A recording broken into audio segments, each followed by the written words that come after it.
Muslims are taught that Muhammad lived in Mecca and Medina during the 7th century, receiving revelations that became the Quran.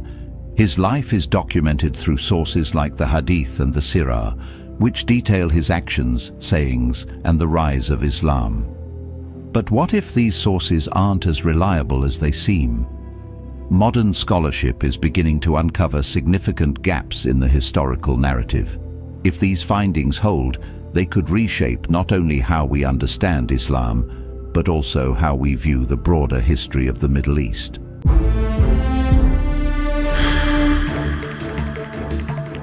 Welcome to Events and History, where we explore the origins, teachings, and historical development of Islam with a fact-based, analytical approach. In this powerful video, Dr. J. Smith reacts to an AI-generated presentation that delivers in just 7 minutes what often takes him hours to unpack: the historical problems with Islam's origins.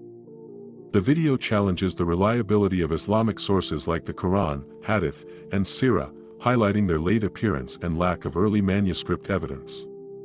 It contrasts this with the strong, early eyewitness foundation of Christianity. With clarity and precision, the AI lays out why Muhammad, Mecca, and early Islam's narrative cannot be taken for granted, exposing deep cracks in the traditional Islamic narrative. Let's watch Dr. J and the video. Well, this is quite a surprise. Some friends have sent me this video that I want to share with you. It's only 7 minutes long, put out by somebody named Artifactum. Never met him before. He's only been on the internet for about a little over a year, and he has 25 videos up there. But 2 days ago, he put this 7-minute video, that's all it is, just 7 minutes, and encapsulates in 7 minutes what usually takes me 1 hour to say. I've never seen someone who took exactly what I've been saying about the book, The Man in the Place, the book, the Quran, the man, Muhammad in the place, Mecca, and says it much more eloquently than I could say it, much better than I could say it. He's obviously a Christian just by the fact that he ends with the gospel at the very end, does a comparative of looking at the problems, historical problems with Islam and its origins, and the difficulty that, or the fact that we don't even have any historical problems with Christianity and our origins. Watch this video. It's only 7 minutes long. And you'll get really what I've been trying to say for so many years in just 7 minutes. Amazing. God bless you. This is Jay. Over and out. Imagine a figure central to the faith of over 1 billion people, yet whose historical existence is now being questioned. Recent findings challenge centuries-old beliefs about Muhammad, the prophet of Islam, and the origins of one of the world's largest religions. What if the story isn't as it seems? Today, we'll explore the groundbreaking research that casts doubt on Muhammad's historical existence. The story of Muhammad as presented in Islamic tradition is more than just a biography. It forms the foundation of Islamic theology, law, and culture. Muslims are taught that Muhammad lived in Mecca and Medina during the 7th century, receiving revelations that became the Quran. His life is documented through sources like the Hadith and the Sirah, which detail his actions, sayings, and the rise of Islam. But what if these sources aren't as reliable as they seem? Modern scholarship is beginning to uncover significant gaps in the historical narrative. If these findings hold, they could reshape not only how we understand Islam, but also how we view the broader history of the Middle East. Let's start with the sources. The Quran, Hadith, and biographies of Muhammad are considered foundational to Islamic history. However, these texts pose a serious issue. They appear far too late. The Quran itself lacks clear manuscript evidence from the 7th century. While fragments exist, the earliest complete Quranic manuscripts are from the 8th and 9th centuries. This raises questions. If the Quran was truly revealed during Muhammad's lifetime, why don't we have more contemporary evidence?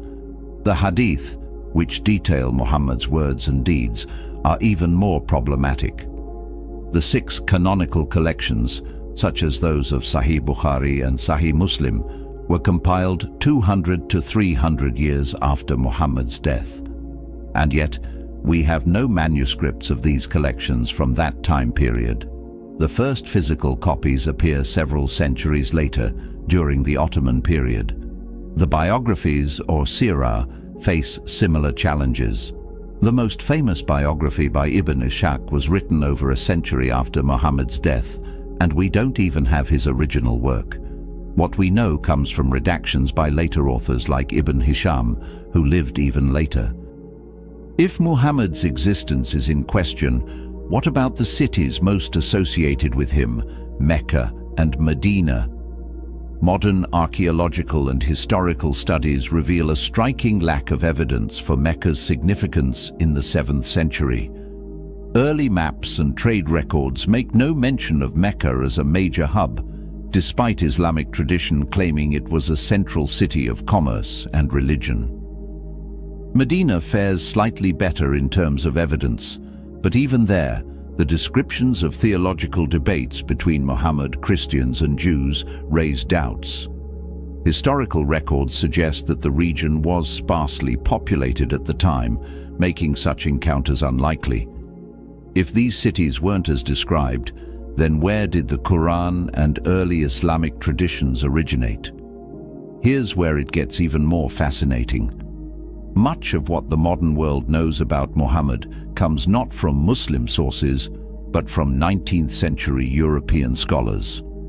Heinrich Ferdinand Wüstenfeld, a German Orientalist, compiled the first widely available version of the Sirah. His work pieced together manuscripts written between the 11th and 16th centuries. These manuscripts were already centuries removed from Muhammad's life. This means that the story of Muhammad's life as commonly told today was constructed in large part by Western academics. If this is the case, how reliable is the narrative? Let's return to the Hadith. These texts are vital for Islamic jurisprudence, detailing how Muslims should pray, fast, and conduct their daily lives. Yet, the first manuscripts of major Hadith collections, like those attributed to Bukhari and Muslim, don't appear until the 11th century. That's 400 years after Muhammad's time. Even more concerning is the fact that these manuscripts were heavily edited and redacted over centuries. The versions we have today are the result of later political and theological influences, particularly during the Ottoman period.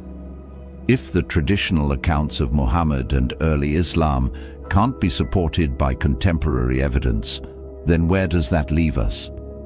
Scholars are now turning to alternative explanations. Some suggest that Islam didn't originate in Mecca and Medina, but in northern regions closer to Christian and Jewish communities, where theological debates were more vibrant. Others propose that Muhammad may have been a composite figure, a blend of multiple leaders and traditions brought together under a unified narrative centuries later. This would explain the inconsistencies in Islamic sources and the delayed emergence of manuscripts. The questions raised by this research are complex and, for many, deeply personal. But they're also necessary. Understanding the past helps us make sense of the present, and in this case, it challenges us to look beyond assumptions and dig deeper into history. Now, let's compare this with Christianity. The New Testament, particularly the Gospels, is built on eyewitness accounts. Scholars agree that Paul's letters, written as early as 50 to 60, just 20 to 30 years after Jesus' death, are among the earliest Christian writings. These letters confirm key aspects of Jesus' life, death, and resurrection. Archaeological discoveries further back up the Gospel accounts. For instance, the Pool of Bethesda, described in John chapter 5, verse 2, was excavated and matched the description found in the text. Similarly, inscriptions like the Pilate stone confirm the existence of Pontius Pilate, a key figure in Jesus' crucifixion. Unlike Islamic sources, which emerge centuries after Muhammad's supposed time, Christian texts have a trail of documentation and physical evidence that closely aligns with the events they describe. This comparison highlights why examining historical claims critically is so important. Let's keep asking questions and seeking the truth together. Thank you for watching, and we'll see you in the next video. This 7-minute presentation powerfully distilled decades of Dr. J's historical research, showing why the origins of Islam cannot simply be accepted at face value. With no early manuscripts of the Quran, Hadith, or Sirah, and no solid evidence for Mecca or Muhammad in the 7th century, the foundation of Islam rests on late traditions shaped centuries afterward. In contrast, Christianity stands on early eyewitness testimony and archaeological confirmation. The evidence speaks for itself. One faith is built on shifting sand, and the other, on verifiable history. Keep seeking the truth, it will always lead to Christ.